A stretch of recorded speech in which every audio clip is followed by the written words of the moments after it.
अस्सलाम वालेकुम दोस्तों, मेरा नाम डॉक्टर अली असगर है और आज की इस वीडियो में हम पीएमसी के सिलेबस को हम डिस्कस करने जा रहे हैं, जिसमें फिजिक्स के पोर्शन को आज की इस वीडियो में हम डिस्कस करेंगे कि पीएमसी के सिलेबस में फिजिक्स के पोर्शन के हवाले से कौन कौन से टॉपिक्स बताए गए हैं और कौन कौन से टॉपिक्स हैं जिनसे रिलेटेड दूसरे टॉपिक्स भी पेपर में आ सकते हैं, जो अक्सर स्टूडेंट मिस कर देते हैं। लास्ट ईयर भी ऐसा ही हुआ था कि स्टूडेंट ने जो है वो टॉपिक्स जो हैं उनसे रिलेटेड टॉपिक्स की तैयारी नहीं की और फिर फाइनल पेपर में जब वो अपेयर होते हैं तो फिर कहते हैं कि पीएमसी ने आउट ऑफ सिलेबस जो है वो बहुत सी चीज़ें दे दी। तो आज के सिलेबस को डिस्कस करने का मकसद ये है कि जो जो टॉपिक्स इस सिलेबस में दिए गए हैं और उन टॉपिक से एसोसिएटेड, उन टॉपिक से रिलेटेड जो जो सवालात फाइनल पेपर में आ सकते हैं, आज की इस वीडियो में हम स्टूडेंट को भी बताते जाएंगे। तो आज के इस लेक्चर को शुरू करने से पहले आपसे एक बार रिक्वेस्ट करेंगे कि अगर आपने अब तक हमारे इस चैनल को सब्सक्राइब नहीं किया, जो कि सिंध बोर्ड टीचिंग के नाम से है, तो काइंडली आज ही आप हमारे इस चैनल को सब्सक्राइब करें और साथ ही साथ बेल आइकन को लाजमी क्लिक करें ताकि हमारी अपलोड करदा तमाम इंपॉर्टेंट वीडियोस की नोटिफिकेशन भी आपको रिसीव हो सके। तो सबसे पहले जो कंटेंट लिस्ट जो है वो फिजिक्स के सिलेबस की है, उसमें फोर्स एंड मोशन है। दूसरा जो है वो work and energy, rotational and circular motion, waves, thermodynamics, electrostatics, current electricity, electromagnetism, electromagnetic induction, electronics, dawn of modern physics, spectra और न्यूक्लियर फिजिक्स। अगर आप बज़ाहिर अगर देखें तो आपको ये आइडिया हो रहा होगा कि 1, 2, 3 और 4 ये चार जो है वो सिंध बोर्ड के हिसाब से देखें कि तो ये चार चैप्टर जो हैं वो फर्स्ट ईयर से ताल्लुक़ रखते हैं, जबकि 5 से लेकर अगर आप देखें 13 तक ये तमाम के तमाम सिंध बोर्ड के हिसाब से अगर देखें तो सेकेंड ईयर में शामिल हैं। लेकिन अगर मैं आपको बताऊं कि यहाँ इससे रिलेटेड अगर हम थोड़ा सा इसको स्टडी करेंगे तो आपको पता चलेगा कि इन चारों हेडिंगों के अंदर उन्होंने फर्स्ट ईयर के बहुत सारे टॉपिक्स जो हैं वो क्या क्या इंक्लूड किए हैं, क्योंकि ये सिलेबस जो है वो फेडरल बोर्ड की हेडिंग के हिसाब से जो है ये बनाया गया है। तो आइए सबसे पहले मैं हेडिंग की तरफ बढ़ता हूँ और वो है force and motion. Force in motion में सबसे पहले तो आपको बेसिक कुछ डेफिनेशंस आनी चाहिए। Displacement, velocity, displacement time graph जो होता है, उसके जो ग्राफ होते हैं ना उससे रिलेटेड सवाल हैं। हमने अपने रजिस्टर्ड ग्रुप में जो एंट्री टेस्ट है उसमें हमने करवाए भी हैं। एक्सेलरेशन की टाइप्स, ग्राफ की मदद से जो है ना यूनिफॉर्म एक्सेलरेशन कैसे पहचानेंगे, वेरिएबल एक्सेलरेशन कैसे पहचानेंगे, वेलोसिटी टाइम ग्राफ की बात होगी। फिर न्यूटन्स के तीनों लॉ आ जाते हैं और इसके अलावा linear momentum, law of conservation of momentum, collision की चीज़ें आ जाएंगी, इलास्टिक कोलिजन आ जाएंगी, इलास्टिक कोलिजन के केसेस हैं। प्रोजेक्टाइल मोशन अगर आप देखें तो प्रोजेक्टाइल मोशन को भी क्या कर दिया है, इसी टॉपिक में क्या कर दिया उन्होंने, शामिल किया। जबकि सिंध बोर्ड के लिहाज से अगर देखा जाए तो प्रोजेक्टाइल मोशन वाला पूरा एक अलग चैप्टर है, मोशन इन 2 डायमेंशन वाला, जबकि यहाँ इस प्रोजेक्टाइल मोशन को इसी के अंदर हेडिंग के अंदर शामिल किया। कैरेक्टरिस्टिक्स ऑफ प्रोजेक्टाइल मोशन, जिसमें टाइम ऑफ फ्लाइट है ये, this is not light, maximum height, horizontal range, इसका पूरा कॉन्सेप्ट जो है वो इंशाल्लाह रजिस्टर्ड ग्रुप में हम आपको एक्सप्लेन करेंगे। तो इसमें देखो चैप्टर 4 भी कवर हो रहा है, 3 भी कवर हो रहा है। अब इसमें जो है वो यहाँ तक तो सारी चीज़ें सेम हैं। अगर कोई लर्निंग ऑब्जेक्टिव में अगर कोई एक्स्ट्रा बात अगर है तो मैं ज़रूर इसमें यहाँ पॉइंट आउट करूँगा, लेकिन यहाँ ऐसा कुछ भी नहीं है। लॉन्च एंगल और ये प्रोजेक्टाइल से रिलेटेड है, ये सारे हम कवर कर जाते हैं। न्यूटन्स लॉ की बात है, इसमें कोई ऐसा जो है वो लर्निंग ऑब्जेक्टिव में कोई ऐसी चीज़ नहीं है जो हमने वहाँ डिस्कस ना की हो। वर्क एनर्जी वाला है जो कि सिंध बोर्ड के हिसाब से चैप्टर नंबर 7 है। Work energy, kinetic energy, potential energy, gravitational potential energy और पावर, ये मेन हेडिंग है। फिर इसी में जो है वो एनर्जी की बात आ जाएगी। इसी तरीके से वर्क से रिलेटेड जो है ना फोर्स और डिस्प्लेसमेंट के एंगल के हवाले से सवाल जो आ जाते हैं। पोटेंशियल एनर्जी और ग्रेविटेशनल पोटेंशियल एनर्जी आ जाएगी। इसी में अगर देखा जाए तो law of conservation of energy का यहाँ जिक्र नहीं है, लेकिन law of conservation of energy आपने करनी है। वर्क एनर्जी इक्वेशन का यहाँ जिक्र नहीं है, वो भी करनी है आपने। इसी तरीके से एब्सोल्यूट ग्रेविटेशनल पोटेंशियल एनर्जी के कॉन्सेप्ट को भी आपने समझना है। रोटेशनल एंड सर्कुलर मोशन का पूरा एक अलग चैप्टर इन्होंने किया हुआ है, और जो कि एंगुलर डिस्प्लेसमेंट, रेवोल्यूशन, डिग्री और रेवोल्यूशन के दरमियान जो रिलेशन था वो करना है। Angular velocity, relation between linear and angular variables, जिसमें डिस्प्लेसमेंट, वेलोसिटी, एक्सेलरेशन, उनकी जो रिलेशन की जो डेरिवेशन है उसके कॉन्सेप्ट को आपने समझना है। Centrifugal force is causing centripetal acceleration, ये तमाम चीज़ें आ जाएंगी। लर्निंग ऑब्जेक्टिव में देखते हैं कोई डिफरेंट चीज़ हो। नहीं, ऐसा वो नहीं है। वेव्स की अगर हम बात करते हैं, वेव मोशन एंड साउंड वाला जो चैप्टर है उसी से रिलेटेड है। प्रोग्रेसिव वेव्स, इसके अंदर crest, trough, amplitude, wavelength, time period and frequency, इन तमाम का कॉन्सेप्ट आपको आना चाहिए। इसी तरीके से टाइप्स ऑफ प्रोग्रेसिव वेव्स की ट्रांसवर्स वेव, लॉन्गिट्यूडनल वेव का कॉन्सेप्ट आना चाहिए, पीरियोडिक वेव का कॉन्सेप्ट आना चाहिए। इसी तरीके से transverse, periodic wave, longitudinal wave, speed of sound, sound से रिलेटेड सारी चीज़ें करनी पड़ेंगी आपने। Principle of superposition of sound waves, stationary और स्टैंडिंग वेव, इसी तरीके से स्टेशनरी वेव के जो केसेस हैं वो सारे उससे रिलेटेड चीज़ें। डॉपलर्स अफेक्ट को इन्होंने शामिल किया है। डॉपलर इफेक्ट के अलावा डॉपलर इफेक्ट के सारे केसेस यहाँ मौजूद हैं।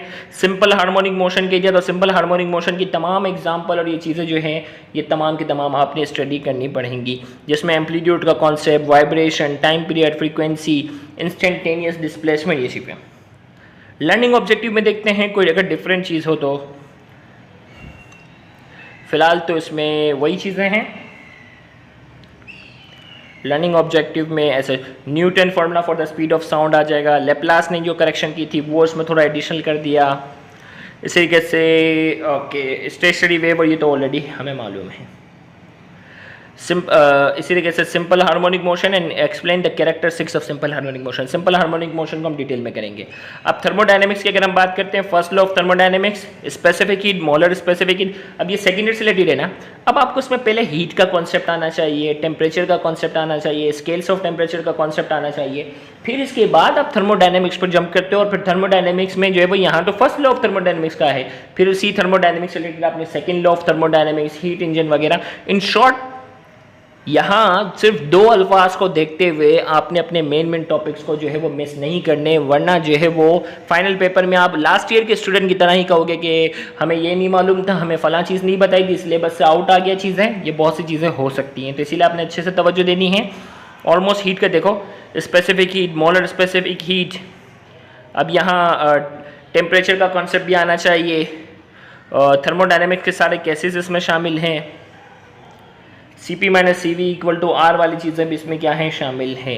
इलेक्ट्रोस्टैटिक्स की अगर बात करते हैं, कूलम्स लॉ की आ जाएगी। मीडियम को शामिल करने से कूलम्स लॉ में फोर्स पे क्या इफेक्ट पड़ता है, electric field and it's intensity, electric field intensity से रिलेटेड सारी चीज़ें, इलेक्ट्रिक पोटेंशियल से रिलेटेड सारी चीज़ें आ जाएंगी, कैपेसिटर से रिलेटेड सारी चीज़ें आ जाएंगी, एनर्जी स्टोर इन कैपेसिटर। अब देखो इसमें क्या चीज़ नहीं होगी, गॉसेस लॉ। भाई इलेक्ट्रिक फील्ड इंटेंसिटी आप तभी अच्छे से समझते हो जब आपको इलेक्ट्रिक फ्लक्स का कॉन्सेप्ट अच्छे से मालूम हो। और इलेक्ट्रिक फ्लक्स की जो टाइप्स वगैरह ये पढ़ने के बाद गॉस तो इसका जो है वो बुनियादी पॉइंट है। और गॉसेस की एप्लीकेशन की मदद से ही देखो यहाँ बहुत सी चीज़ें बंट मारते हैं बच्चे। Electric field intensity due to infinite sheet of charge, ये किसकी एप्लीकेशन है, ये गॉसेस लॉ की एप्लीकेशन है। अब आप यहाँ इस हेडिंग में गॉसेस लॉ का जिक्र नहीं है, बच्चा कहेगा गॉसेस लॉ तो करना ही नहीं है। फिर फाइनल पेपर में क्या आ जाएगा, गॉसेस लॉ से रिलेटेड कई डरावने सवाल, कॉन्सेप्चुअल सवाल आपके सामने होंगे, आपने तो किए नहीं होंगे और आपका साल क्या हो जाएगा, सीधा सीधा ज़ाया हो जाएगा। तो ये बताना चाह रहे हैं कि electric field intensity due to an infinite sheet of charge एक गॉसेस लॉ की एप्लीकेशन है। अब आप गॉसेस लॉ पढ़ोगे नहीं, इसकी एप्लीकेशन डायरेक्ट कैसे मुमकिन है। लर्निंग ऑब्जेक्टिव के अंदर अगर आप देखें तो कूलम्स लॉ से रिलेटेड बात बताई है, वही इलेक्ट्रिक फील्ड इंटेंसिटी वाली बात आ गई, इलेक्ट्रिक पोटेंशियल की बात आ गई, charging and discharging of capacitor. भाई कैपेसिटर को चार्ज करेंगे तो क्या क्या प्रॉपर्टीज़ होंगी, डिस्चार्ज करेंगे तो क्या होगा, ये सारा कॉन्सेप्ट इंशाल्लाह रजिस्टर्ड ग्रुप में जो हमारे सामने बच्चे रजिस्टर्ड हैं उनको एक एक चीज़ हम इंशाल्लाह सिखाएंगे। करंट इलेक्ट्रिसिटी हमारा जो है वो Ohm's law, electric resistance, specific resistance जिसे रेजिस्टिविटी कहते हैं, अफेक्ट ऑफ टेम्परेचर वाला, temperature coefficient, variation of resistivity, internal resistance जिसमें बैटरी वाला जो कॉन्सेप्ट है ना, ईएमएफ का कॉन्सेप्ट आता है, electric power, unit of electric power kilowatt, यानी मतलब ये पूरा चैप्टर ही शामिल कर दिया। अब इसमें देखते हैं लर्निंग ऑब्जेक्टिव में अगर कोई एक्स्ट्रा बात है तो हम बता देते हैं, नहीं है इसमें।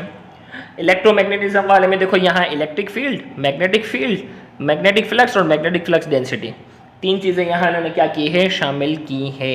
इसमें जो है वो एम्पियर्स लॉ का बाज़ाहिर जिक्र नहीं है, लेकिन आप अगर बात करेंगे मैग्नेटिक फील्ड जो है वो सोलिनॉइड की, टोरॉइड की, उसके लिए आपने एम्पियर्स लॉ लाजमी पढ़ना है। बगैर एम्पियर्स लॉ की ये चीज़ें मुमकिन नहीं है। जबकि देखो एम्पियर लॉ का यहाँ जिक्र नहीं है, लेकिन आपने एम्पियर्स लॉ तक पहुँचना ज़रूरी होगा।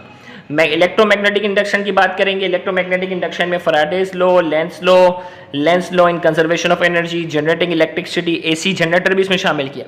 अब इंटर बोर्ड के रिड्यूस सिलेबस में एसी जनरेटर नहीं है, जबकि यहाँ पीएमसी ने अपने सिलेबस में एसी जनरेटर शामिल किया है, तो ये आपने करना पड़ेगा। ट्रांसफार्मर चीज़ें हैं, ट्रांसफार्मर की सारी चीज़ें आ जाएंगी।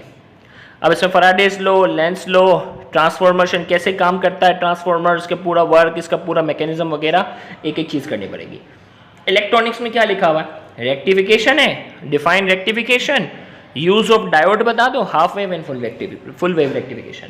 अब ये इंटेंट नहीं है कि रेक्टिफिकेशन का रट्टा मार के आप लिख कर आ जाओगे, नहीं, आपने तो पहले जो है वो बैंड थ्योरी को समझना होगा।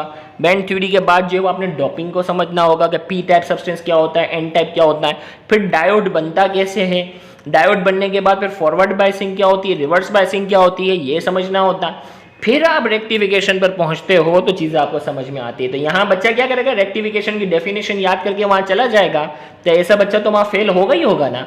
तो आपने सिलेबस को बड़ा अच्छे से समझना है, अपने किसी सीनियर से गाइडेंस ज़रूर लेनी है, वरना ये सिलेबस जो है ना, ये इंटर बोर्ड का नहीं है कि गेस पेपर दे दिया है बस जो हेडिंग लगी है वो याद करके चले जाए, नहीं, चीज़ें बहुत सारी एसोसिएटेड होती हैं। डॉन ऑफ मॉडर्न फिजिक्स के अंदर जो है वो particle model of life in term of photon with particle energy. अब भाई इसके अंदर सिंपल इतना लिखा, डॉन ऑफ मॉडर्न फिजिक्स में क्या कह रहा है, explain the particle model of life in term of photon. अब देखो भाई, वो तमाम मॉडल जो पार्टिकल नेचर ऑफ लाइट को सपोर्ट कर रहे हैं उनकी बात हो रही है। इसका मतलब क्या हो गया, फोटो इलेक्ट्रिक इफेक्ट की सारी चीज़ें करनी पड़ेंगी। इसका मतलब क्या होगा, कॉम्पटन्स इफेक्ट भी आपने करना पड़ेगा। इसका मतलब क्या होगा, पेयर प्रोडक्शन भी समझना पड़ेगा। इसका मतलब इनहेलेशन ऑफ मैटर भी समझना पड़ेगा। इसका मतलब ब्लैक बॉडी रेडिएशन भी आपने समझना पड़ेगा। तो ये चीज़ें इतनी आसान नहीं है, बच्चा समझते नहीं, बच्चा कहेगा हाँ पार्टिकल करके कुछ लिखा था बस। ये वो सारी थ्योरी, वो सारे मॉडल पढ़ने पड़ेंगे जो पार्टिकल नेचर ऑफ लाइट को क्या करते हैं, सपोर्ट करते हैं। इसी तरीके से एटॉमिक स्पेक्ट्रा की बात करेंगे। एटॉमिक स्पेक्ट्रा को अंडरस्टैंड करने के लिए आपने तो कहानी बोहर से शुरू करनी पड़ेगी। बोहर्स ने जो बताई थी, फिर एनर्जी, फिर रेडियस ऑफ हाइड्रोजन एटम और एनर्जी वाले आ जाएंगी, वेवलेंथ का कॉन्सेप्ट समझना होगा। फिर एटॉमिक स्पेक्ट्रा पे चलेंगे कि कौन कौन सी सीरीज आ रही हैं एटॉमिक स्पेक्ट्रा वाली चीज़ें, तो ये भी काफ़ी चीज़ें हैं। अलबत्ता लेज़र वगैरह का इनसे ताल्लुक नहीं है, तो लेज़र वगैरह आप छोड़ सकते हैं, एक्सरेज का भी टॉपिक छोड़ सकते हैं। इसमें आपके पास जो है वो हाफ लाइफ के से रिलेटेड बहुत सारे सवाल आते हैं। बायोलॉजिकल इफेक्ट ऑफ रेडिएशन पे पढ़ना पड़ेगा, biological and medical use of radiation पढ़ना पड़ेगा आपने। इसी तरीके से जो है वो spontaneous and okay law of radio activity की आपने जो है वो पढ़ना स्टडी करनी होगी। फिर इसी तरीके से आपके पास जो वो प्रोटॉन की प्रॉपर्टी, न्यूट्रॉन की, इलेक्ट्रॉन की, ये सारे आपने डिस्कशन में शामिल करने होंगे। हाफ लाइफ से रिलेटेड न्यूमेरिकल भी चीज़ें आ जाएंगी। Okay, spontaneous and random natural nuclear decay के बारे में आपने पढ़ना होगा। तो मोस्टली सारी चीज़ें जो हैं वो आपके सिंध बोर्ड से कॉमन है। इंशाल्लाह यहाँ जाकर फिज़िक्स का सिलेबस मुकम्मल हुआ। इंशाल्लाह अगली वीडियो के अंदर जो है वो इंग्लिश के सिलेबस के हवाले से जो मेन बातें हैं, जिन जिन एरिया को कवर करना ज़रूरी है, वो इंशाल्लाह अगली आने वाली वीडियो में हम डिस्कस करेंगे, तो उनको भी देखना मत भूलिएगा। Thank you very much. Allah हाफिज़।